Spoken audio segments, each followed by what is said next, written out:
let us talk about graphing exponential functions. I'm definitely going to graph them for you here. I'm also going to show you on Desmos because, again, Desmos, useful tool. So, exponential functions.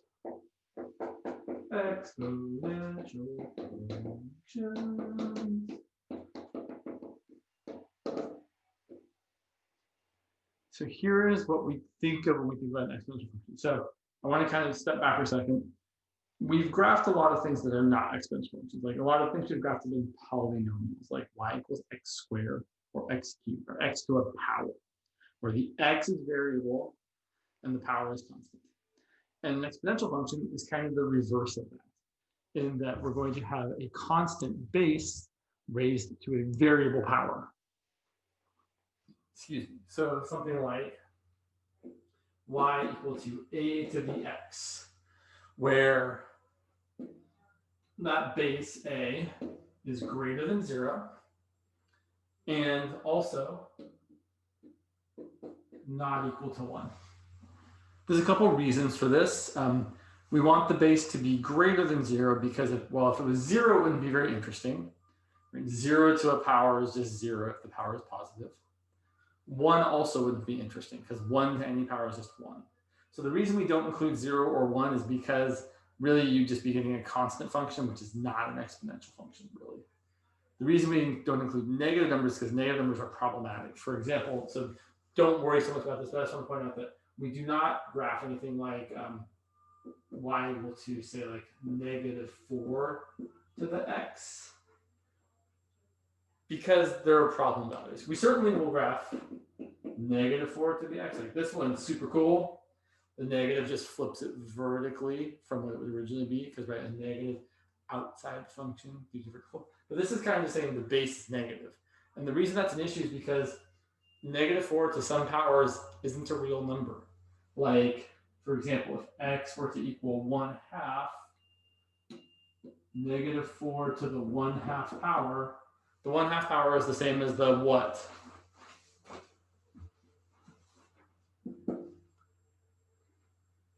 Thank you, yes. And the square root of a negative number is imaginary or complex. It's not real. And we don't graph that when we are trying to graph things on the XY coordinate system. There is another way of graphing things like this in other classes, but for now we're like, nope, not real. So we don't want to deal with this. And if you try graphing -4 to the x on, in fact, we'll do it on Desmos too, to kind of just show you, like, you don't really get anything because most of the values are undefined. You can't have -4 to lots of different fractional powers and get a real number. You certainly have like -4 squared, -4 cubed, right? All of those work out to something that's a real number, but most of the time -4 to a power is undefined, not real. So that's why we're going to keep our bases positive, because it's just going to work out better. Okay, so let's graph a couple of them. So when I graph these, there are two that I usually start with. So I'm going to give myself a y-axis that goes up to 9.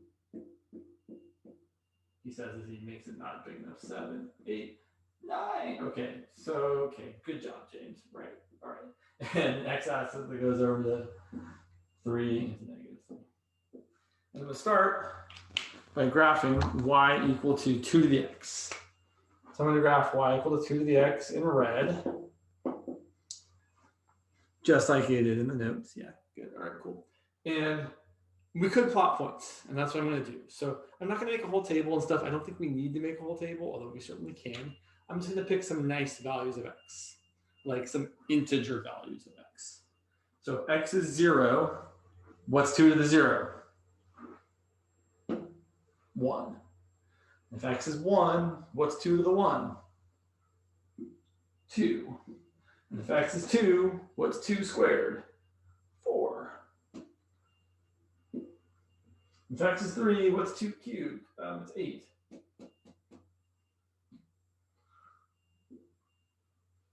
Now, I'm going to say right now, I'm not usually this precise when I graph exponential functions. And moreover, I don't need you to be this precise when we graph exponential functions. Normally, we're going to plot like 1 point, maybe 2.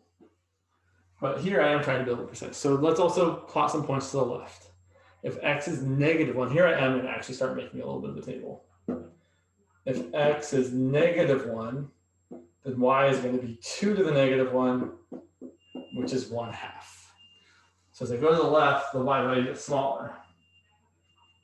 And if x is -2, y is going to be 2 to the -2, which is 1 over 2 to the +2, which is 1 over 4. So hopefully this convinces you that as the x values get more and more negative, the y values are going to get smaller and smaller and smaller. I could pick a really, really negative value, like, well, not even going to, I'll go like -10. So if x is -10, which is way off my board, y is going to equal 2 to the -10, which is 1 over 2 to the +10. 2 to the 10th power is 1024. So this is 1 over 1024, which is 1, still positive, 2, very small. So what happens as we go out to the left here is we just get smaller and smaller values that are still positive, which means we're getting closer and closer to the x-axis, which means we have a horizontal asymptote at y equals 0. And then as we go to the right, the numbers just get bigger and bigger and bigger and bigger and bigger, like that. So that's what y equals 2 to the x looks like. And then I'm also going to graph y equals 3 to the x in the same sort of way. Let's use a green pen. Do I have a good green pen here? I probably do. Sure. I've got a million old pens that are probably garbage. Try not to waste them. Okay, so let's do y equals 3 to the x. And I'm going to go ahead and erase this. We don't really need all this. Now, please chime in if you have questions or comments. So let's graph y equal to 3 to the x. Hopefully, you can see that all right, I think. Let me do one thing just to make sure my video is the way I want it. Yeah, let's just turn that off. Cool. Hopefully that makes it a little easier to see what's on the board. One last thing. That's not what I wanted to do. Sorry. Okay. There we go. Cool. All right. So 3 to the x, we're going to do the same sort of thing. We see that when we plug in x equals 0, 3 to the 0 is also 1. So we get the same point there. That's actually the only point where they're going to touch each other. Every other point is going to be different. When x equals 1, 3 to the 1 is 3. When x equals 2, 3 to the second is 9, which is way up here. Okay, yeah, it's like right by that comma. And then when x is -1, 3 to the -1 is 1 over 3.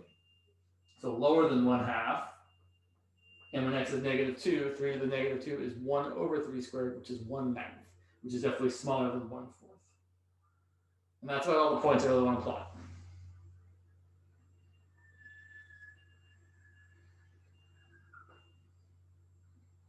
So here are the features of an exponential function that we should be aware of. And I should say, this is an exponential function that hasn't been transformed in any sort of way. It's just y equals some positive number that's not 1 to the x power. So 2 to the x, 3 to the x, 10 to the x, a million to the x, any positive number you want, pi to the x, the square root of 2 to the x. You can literally pick any positive number that's not 1 and have it raised to the x power, and it'll be an exponential function that will essentially look like this. So here are the things that all exponential functions have in common. First thing I always like to think about is they all have the y-intercept of 0, 1. I should also point out that they all don't have an x-intercept. Right, that's always going to be true as long as you haven't shifted it down. And if you shift it down, then you're going to have an x-intercept because it's going to cross the x-axis. They all have a horizontal asymptote of y equals 0. And most, well, for a lot of them, it's going to be to the left, right? As the x values get larger and larger and larger, the y values get smaller. Or sorry, let me back that up. As the x values get more and more negative, the y values get smaller and smaller and smaller. We will see, though, that there is a way to flip this across the y-axis so that the roles are reversed. And finally, there is no vertical asymptote. So that's what we've got going on. And yeah, let me just look at one thing super quick here. Just want to see. Yeah, okay, we do that next. All right. So let me show you on Desmos, just because although my graphs are pretty good, they're not perfect, whereas computers can make nice perfect graphs. So let me share my screen. And let's see. So here we go. Here is, so here's y equals 2 to the x.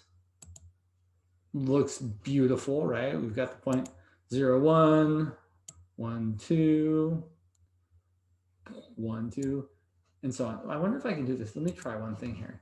If I make this x sub 1, no, sometimes it like lets me make a little slider thing, and it's super cool, and I can plot values.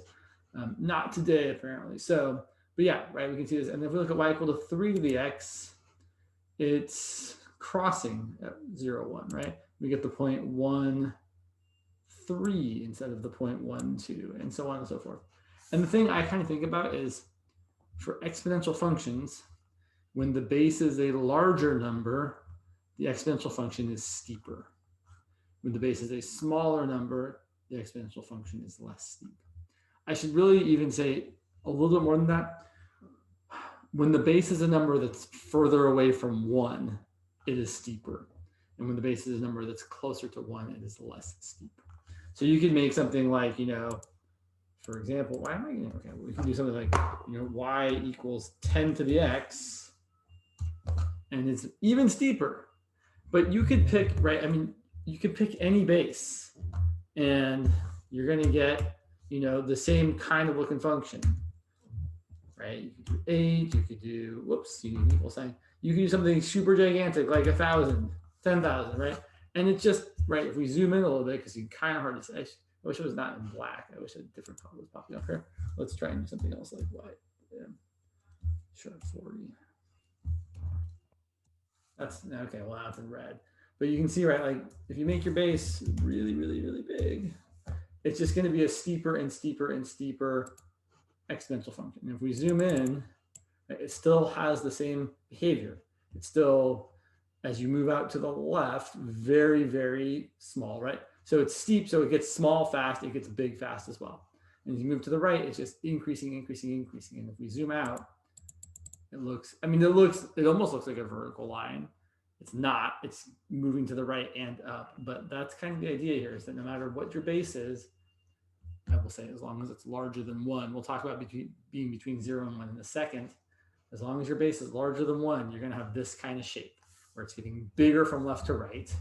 And you have all of those things. They all have a y-intercept of 1. They all have no x-intercept. They all have a horizontal asymptote of y equals 0. And they all have no vertical asymptote. Let me stop sharing. Okay. So those are the basics of an exponential function. They all look like this, with one exception that we'll talk about after we talk about logarithmic graphs. So let's go to the other side of the board. Oh, over there. And now let's talk about logarithmic functions. So here's the thing about logarithmic functions. Logarithmic functions are the inverse functions of exponential functions. So the idea is that literally you get a logarithmic function by interchanging the x and y's of an exponential function. So we're going to graph y equal to log base b of x. I'm going to pick bases like 2 and 3. But I'm going to point out that this is really coming from starting with y, something like y equal to 2 to the x. And if you want to invert a function, you interchange x and y. So we interchange x and y, we get x equals 2 to the y. And then we solve for y by rewriting this as a logarithmic equation. We write this as y equal to log base 2 of x. So y equals 2 to the x and y equals log base 2 of x, those are inverse functions. They're going to have interchanged x and y values. And I'm definitely going to make a table here. I'm going to go out to 9 again. This should be a clue the way I'm doing this, right? Before, the y-axis was the one that I had a lot of room on, the x-axis was the one I didn't. Now I'm switching it up because x and y are interchanging their roles. So I'm going to graph log base 2 of y. I'm going to do it in red, just like I did 2dx in red. So, and I am going to make apply here, just to make it more obvious what's happening. So I've got my x values, and I've got my y equal to log base 2 of x values. And so here, instead of picking easy values of x that we can just plug in and take a power of, now we want to pick values of x that are easy to take log base 2 of. Meaning we'd like to pick values of x that are powers of 2. Because I know that if x is, I'm going to pick the easiest one first. I'm going to pick 2. Even though you might pick 1 first, which I probably would, I'm going to start with 2 just because I think 2 is super easy. You guys should all be able to tell me what's log base 2 of 2. You can type it in the chat. Someone can type it in the chat. Oh, someone just joined us. What is log base 2 of 2? It's an excellent question. Yeah, it is definitely 1. Thank you so much for typing it in the chat. Really appreciate it. So yeah, log base 2 of 2 is definitely 1 because 2 to the first power equals 2. Right, you're asking 2 to the what equals 2. Oh yeah, that's 1. And then if we plug in x equal to 4, log base 2 of 4 is 2 because 2 to the second power equals 4. And if we plug in the next power of 2, which is 2 to the third, which is 8, well, we just gave away the answer. The answer is 3 because log base 2 of 8, 2 to the third equals 8, so log base 2 of 8 is 3. And the one I would have actually really started with is 1. Because log base 2 of 1, okay, this is where I do want you guys to answer. Everybody, maybe we can get an everybody. Maybe we can get like 4 of you to respond. Log base 2 of 1 says 2 to what power equals 1. So what's the answer? 2 to the what power equals 1?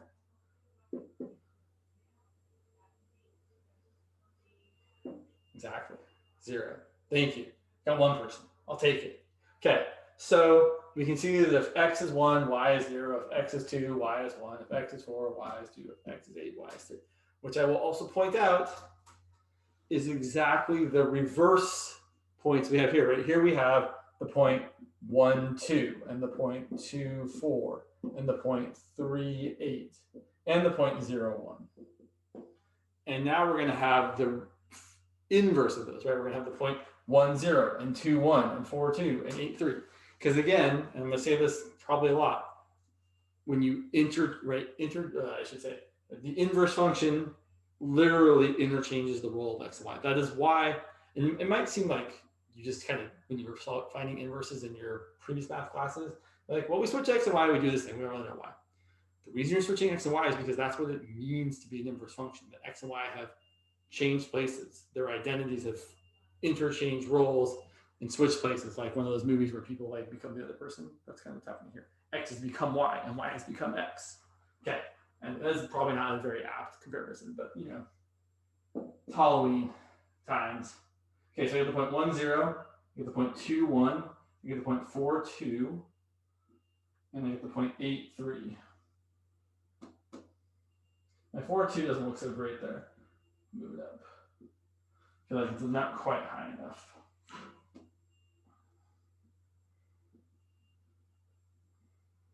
Sure, looks kind of like that. And then as the values get smaller, now they can't be negative. I'll tell you why. Well, we already kind of know that you can't take a log of a negative number. We'll probably say it again. So if x is 1/2, log base 2 of 1/2. So now we're asking the question, 2 to what power equals 1/2? We know that 2 to the negative first power is 1/2. So it's equal to -1. And if x is 1/4, log base 2 of 1/4 should be what negative number, everybody? Oops, yeah, that's right. Should be negative.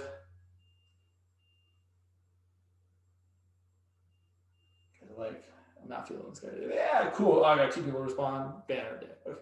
So, right, because 2 to the negative second power is 1 over 2 squared, which is 1/4. So if x is 1/2, we get -1. If x is 1/4, we get -2. And the closer x gets to 0, the more negative the y values get. Which again is the reverse relationship here.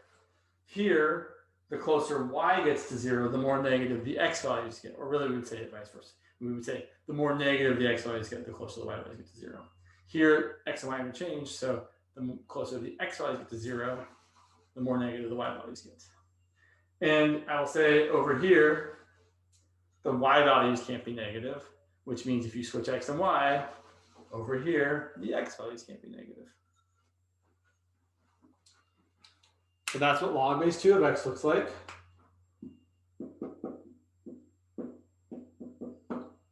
And I'm just going to go ahead and graph log base 3 of x instead of doing the whole thing. So I want to graph y for log base 3 of x.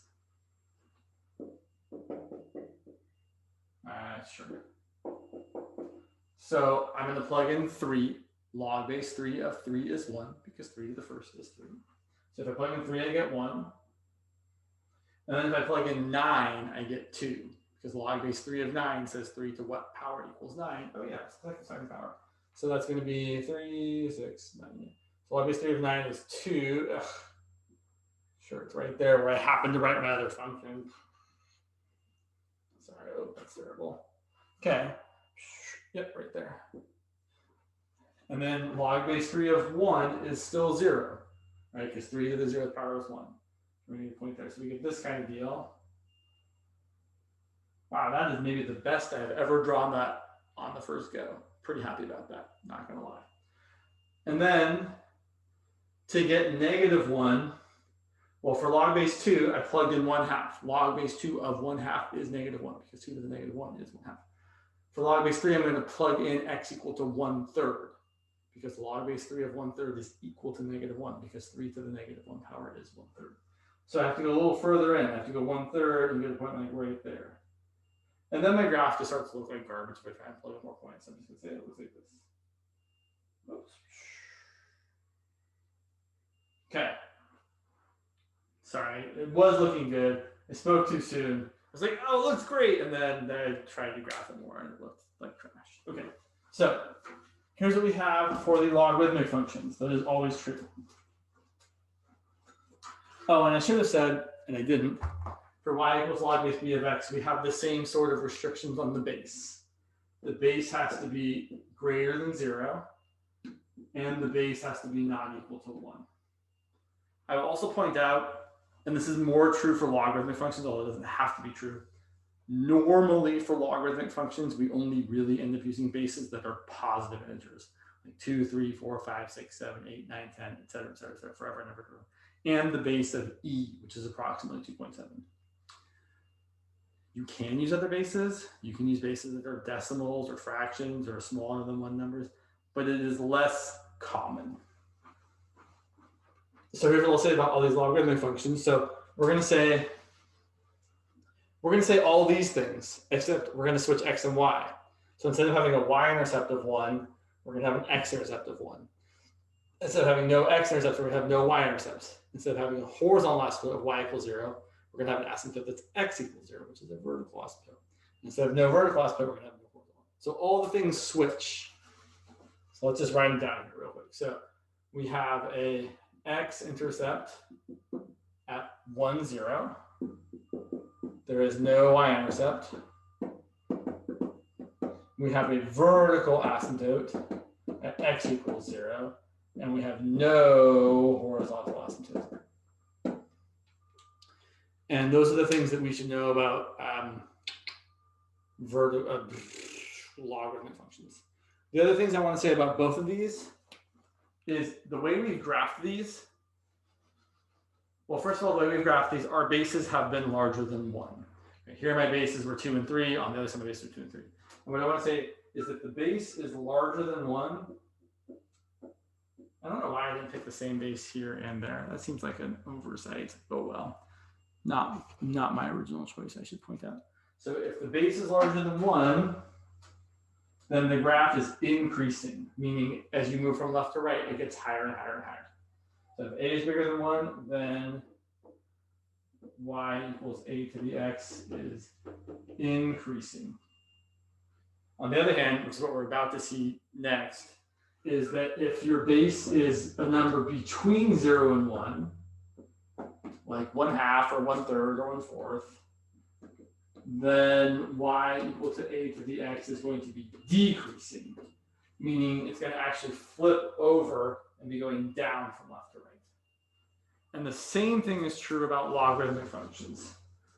I will say here, if the base is larger than 1, then the graph is increasing, like we are seeing in this picture, right? Definitely, if you look at this as we move from left to right, the y values get higher and higher and higher and higher and higher.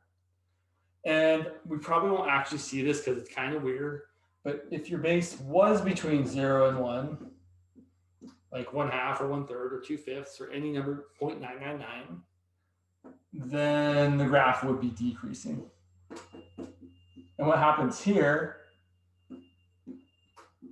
is it doesn't actually flip over the y-axis, it flips over the x-axis. So if you took this graph and flipped it over the x-axis, oh yeah, it would then be going down from left to right. So it would be decreasing. Okay. But we're not going to worry about that one so much, but I feel like I should say it. So let's graph a couple more back. So let me, I got time. Let me go back to Desnos for just one sec. I do want to show you these graphs on Desnos. So let me close these ones. Oh, actually, yeah, sure. So here's y equals log base 2 of x. Looks just like we kind of saw. Let's zoom in a little bit. Definitely has a vertical asymptote as we get closer and closer to 0 with our x values. And then here's y equals log base 3 of x. And I will say that for the exponential functions, sorry, you guys probably can't see that very well. For the exponential functions, let me just show you on here. When the base is larger, it's steeper. For the logarithmic functions, it's actually when the base is smaller, it's steeper, right? The log base 2 of x1 is the one that's increasing more quickly. I also want to point out, and this is kind of important, that these functions, 2 to the x and log base 2 of x, or 3 to the x and log base 3 of x, those are functions that are inverses of each other, and they have symmetry across the line y equals x. So if you look at the line y equals x, these are reflections of each other across that line. You can see that this point here and this point here are definitely just reflected from each other across the line y equals x. It's kind of neat. Sometimes, not in my class, but in other classes, people will be like, here's a graph of a thing. Use this property that they have symmetry across the line y equals x to graph the inverse function without even knowing what it is. Okay. Oh, yeah. So instead of me graphing another thing in a long, drawn out way, let me go back to sharing. I meant to keep sharing there. Yeah. So I want to point out that if you take the number that's the base and find its reciprocal, so instead of I graph this is like y equal to 1/2 to the x. Okay, so my base is between 0 and 1. Look what happens. I get total reflection in the y-axis. And that's because if you plug in, I really want to make a table. Can I make y1 equal to, can I be smart about this? I don't know, let's find out. I feel like it's not going to work. I'm like, no, you're a jerk for trying this. Yeah, I figured, okay. Anyway, x1, if x1 is 1/2, and here's y1, and y1 is 1/2, sorry, I'm getting all sorts of backwards. If x is, say, like 0, y1 is going to be 1/2 to the 0. Come on, James. Now, this doesn't feel like it's faster. It might not be faster. Right? Or if x is 1, let's see if I can copy this. Yeah, I'm smart sometimes. Y is going to be 1/2 to the 1, which is just 1/2. And so we can see that when your base is smaller than 1, larger and larger powers make your overall result actually smaller. Whereas if you plug in, say, negative values, 1/2 to the negative first is just the reciprocal. Oh, darn it, I was these parentheses always orange. Sure. The reciprocal of 1/2 is 2. Or if you're inputting -2, then you're going to get 1/2 to the negative second power, which is going to be 4, because it's the reciprocal of 2 to the second. Sorry, it's the reciprocal of 2. It's the reciprocal of 1/2, which is 2 to the second power, which is 4. So when your base is between 0 and 1, you get this kind of thing where you've flipped across the y-axis of an exponential function. And it makes sense, right? Because again, if you're doing 1/2 to the x, the higher the power, that means you're multiplying 1/2 by itself more and more and more and more times. And if you multiply by 1/2, you get smaller, right? 1 times 1/2 is 1/2, times another 1/2 is 1/4, another 1/2 is 1/8, and so on and so on and so on. So the further we go, the smaller the values get, right? You get 3, 1/8, which is 0.125. You get 4, 0.0625, et cetera, et cetera, et cetera. It's hard to get those points there. Anyway, yeah. So that's what I kind of want to say with that. And there are definitely, so if you look back at the notes here, which you can kind of see off to the side, you can totally see that in the notes, right? Here we've got 2 to the x. Here we've got 1/2 to the x. And I do want to point out that 1/2 to the x is the same as 2 to the negative x. Right? 1/2 to the x is 2 to the negative 1 to the x. But then you have a power to a power, you multiply those powers, you get 2 to the negative x. So I really want to stress that 1/2 to the x, if I unclick this one for a second, that's the same as 2 to the negative x, right? Same graph, which again makes sense because 2 to the negative x, what did we do?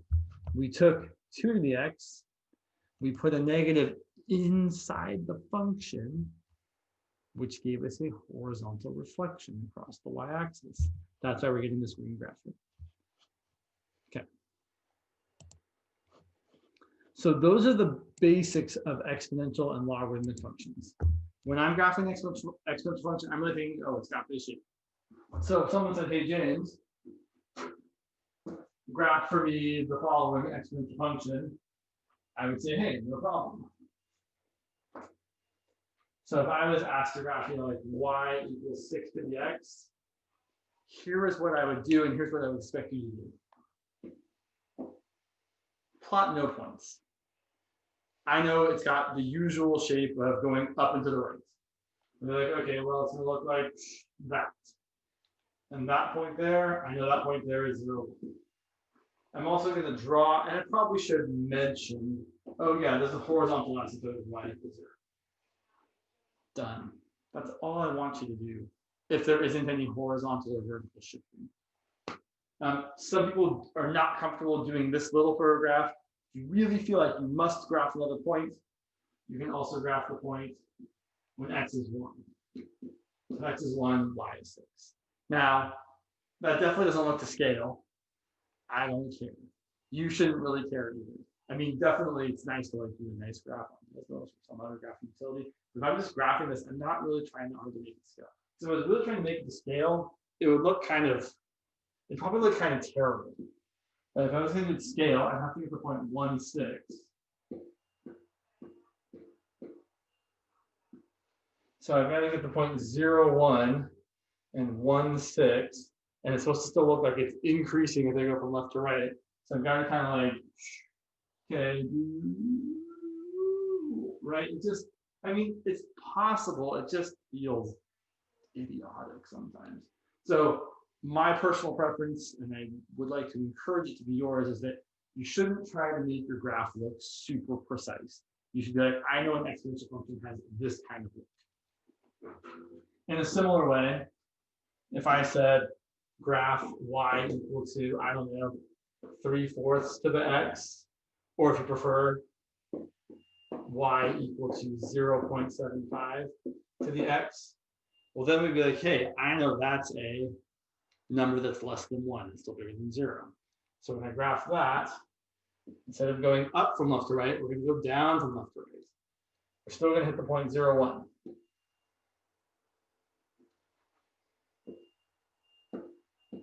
And we're still going to have a horizontal asymptote and y equals 0. And then if you really needed another point, you can say, okay, when x is 1, I get the point x is 1, y is 3/4. But I don't need you to graph another point for me. If you want to graph it, that's fine. I don't need you to graph it. All right, and then, yeah, we've got 2 more examples. We got enough time. So then the only other thing we really do with these is we shift them and sometimes we flip them.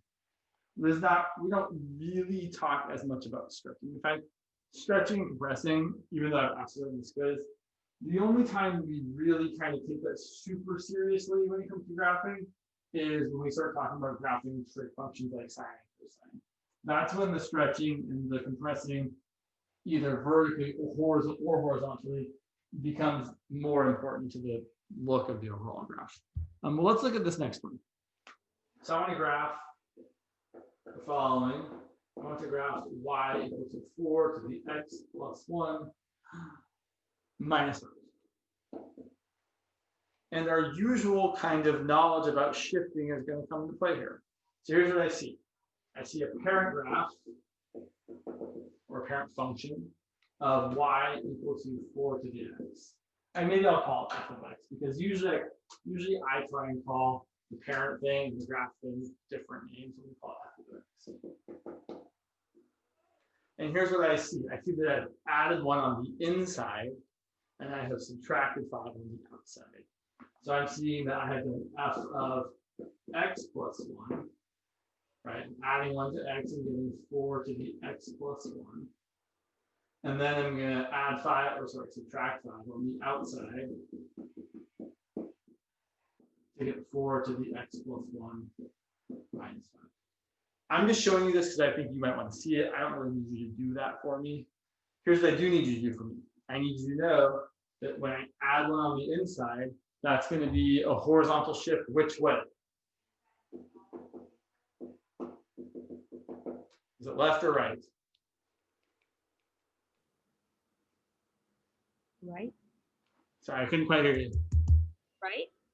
So right is the guess I would have made too when I was first starting off, but then I would remember that when it's a plus on the inside or when it's horizontal in general, it's usually counterintuitive. So I know usually they're like, oh yeah, you add, you get bigger, but here we add and x has to get smaller to counteract that. So it's actually going to be a horizontal shift to the left of 1. So I'll remind you guys again, if it's horizontal, it's usually counterintuitive. If you're adding, it would seem like you would go to the right, but you actually go to the left. On the other hand, the stuff that happens outside of the function definitely happens in the intuitive, thoughtful way. So if we're subtracting 5 on the outside, we're going to expect a vertical shift which way?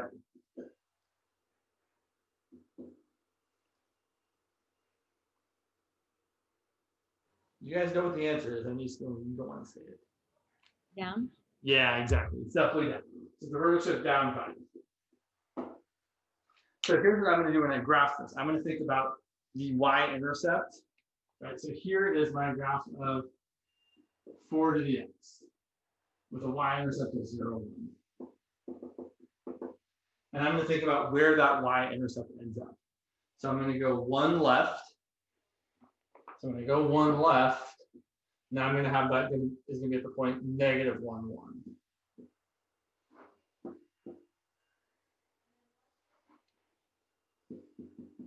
And then I'm going to go 5 down.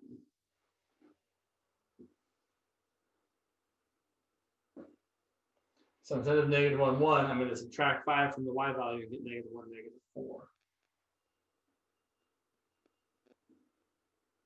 I didn't give myself enough room to graph this thing well.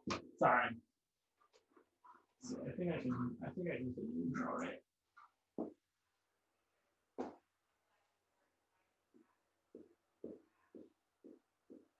So here's the point -1, 4. Now here's the thing. For an exponential function, we have a we have a vertical shift, either up or down. It's going to shift the horizontal asymptote by that much. So since I'm shifting down 5, the horizontal asymptote is going to go down 5 from 0 to -5.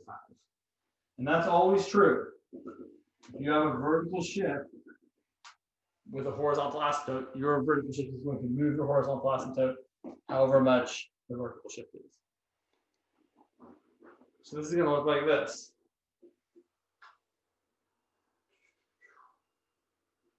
I'm also going to think about where the y-intercept is. The x is 0. 4 to the 0 plus 1 is 4 to 1, which is 4. 4 minus 5 is -1. So I'm going to have a y-intercept of -1. And there's probably some x, there's not probably, there's definitely some x-intercept there. But the x-intercept is less nice. If I wanted to find the x-intercept, I would set y equal to 0. And if I set y equal to 0, 0 equal to 4 to the x plus 1 minus 5, I add 5. And then to solve this, I have to take the natural log of those sides. Okay, natural log of 5 equals natural log of 4 to the x plus 1. And we bring that right, it's the whole thing.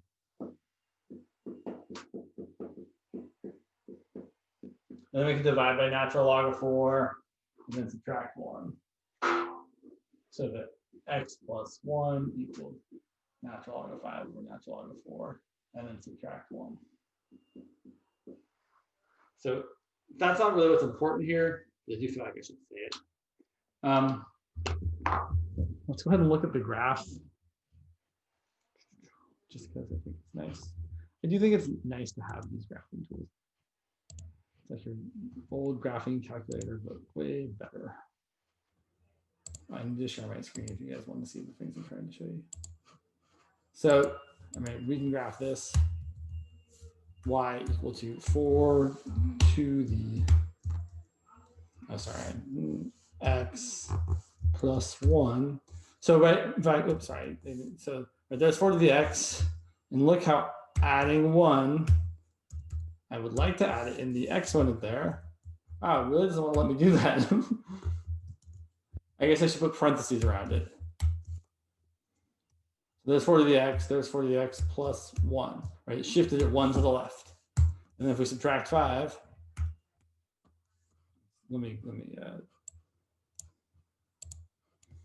right, so there it is before we subtracted 5.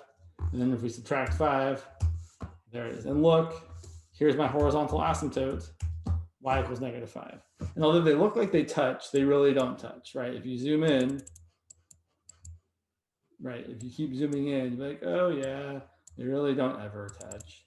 Not that you can't touch your own horizontal asymptote, it's just that this function doesn't. Okay, let's look at one more example. Sure.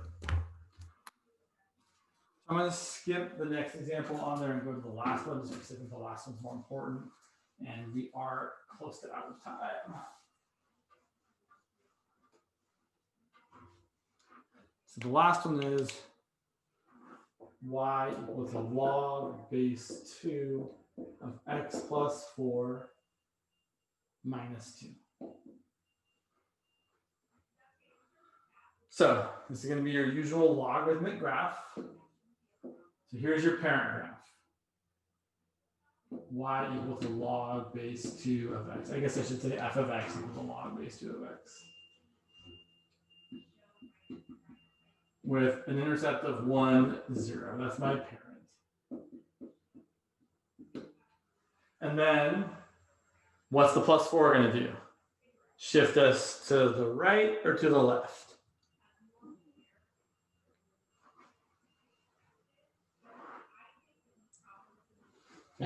I don't want to. Yeah, so shift us to the left 4. So just like in the previous one, we have a horizontal asymptote shifting up or down, shifted the horizontal asymptote. Here's if we have a vertical asymptote. If we shift it left or right, it's going to shift the vertical asymptote. So if I just do the shift left 4 by doing f of x plus 4 equal to log base 2 of x plus 4, that's going to give me this graph shifted 4 to the left. Specifically, that point there is going to shift 4 to the left. So instead of being at 1, it's going to be at 1 minus 4, which is minus 3. And the vertical asymptote, instead of being at x equals 0, it's going to be 4 less, which is 0 minus 4, which is negative 4.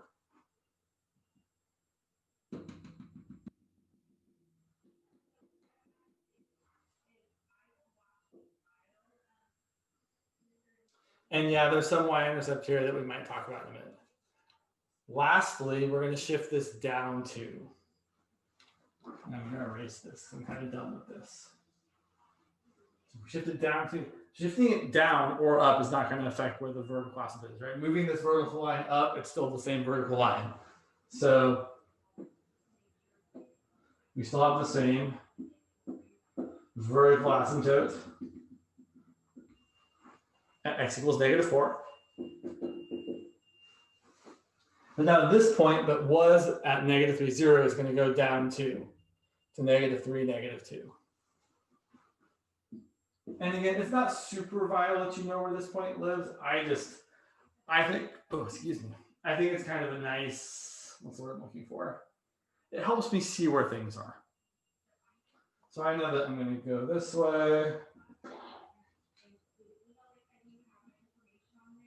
I'm not really supposed to be touching my vertical asymptote there.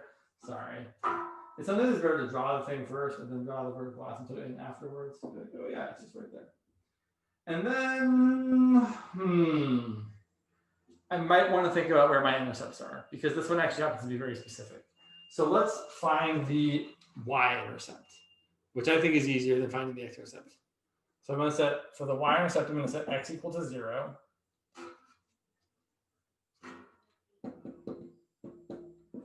If I set x equal to 0, I'm going to get y equal to log base 2 of 0 plus 4 minus 2. But log base 2 of 4 is equal to 2 because we're saying 2 to what power equals 4? Oh, 2 squared equals 4. But 2 minus 2 is 0. So we actually happen to have our y and our x-intercept as the same point, which is the origin.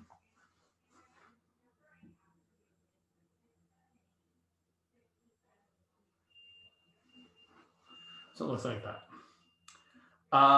We're out of time, so I should stop talking. What I'll say about these graphing problems in general is that, again, you don't, I know I was kind of extra precise for some of these. You don't have to be super precise. It's good to think about what the intercepts are, but it's not absolutely vital for these ones starting out. And something else I wanted to make sure that I said. It's not coming to me. There was something else I was like, oh yeah, and say this.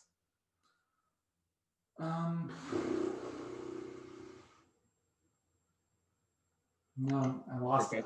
If you don't mind, can you explain like the type of functions that you like? It was one on the homework where it's like 1 over like x minus 3. Sure, what about it? Yeah, can you like explain how to do it? Sure, so if I was graphing 1 over x minus 3, I would take my parent function, which is 1 over x. So here's y equals 1 over x.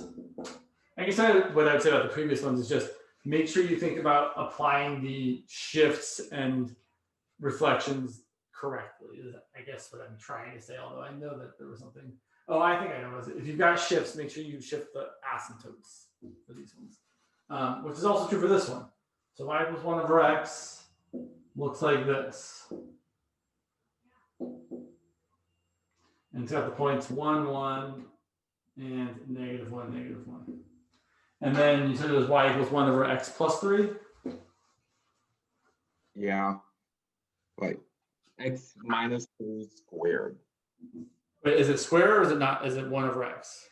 It's 1 over x minus 3 squared. Oh, sorry. So then we should start off with the parent function 1 over x squared, which has a similar but slightly different look.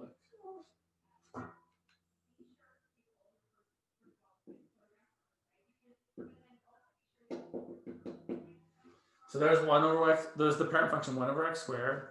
And if I'm trying to graph 1 over x, sorry, did you say it was x plus 3 or x minus 3? Minus 3. So that x minus 3 squared is going to take this function, this parent function, and shift it horizontally or vertically? Horizontally. Definitely horizontally, because right, we're adding or subtracting inside the function. And is it going to shift it specifically? Is it going to be right or left if we're subtracting 3? If it's from outside the function, shouldn't it shift it? But we're not outside, we're inside. Okay, inside. That means it should shift it to the left. It's not left, it's right. So again, here's the way I think about it. So there's 2 ways I can kind of explain it. And by the way, if you need to go, you're free to go, but I'm just trying to answer a question that was asked. So you can either say to yourself, okay, it's counterintuitive. I'm subtracting, which would make me think left, but then I know it's really right. Or you can say, well, I subtracted 3. So now x has to be 3 larger than it would have been before. So here I get a vertical asymptote at 0, because when x is 0, you get division by 0, which is undefined. Here, x has to be 3 larger to get division by 0. Right? If x is 3, 3 minus 3 is 0, and division by 0 is where you get the vertical asymptote. So here, my vertical asymptote is going to shift 1, 2, 3 to the right. And then it's going to have that same shape, just shift it to the right. So that's kind of how I think about it. Is it's just shifting to the right, because x has to be 3 bigger than it was before to get the same y values. Right here, x has to be 1 for y to be 1, or x has to be -1 for y to be 1. Over here,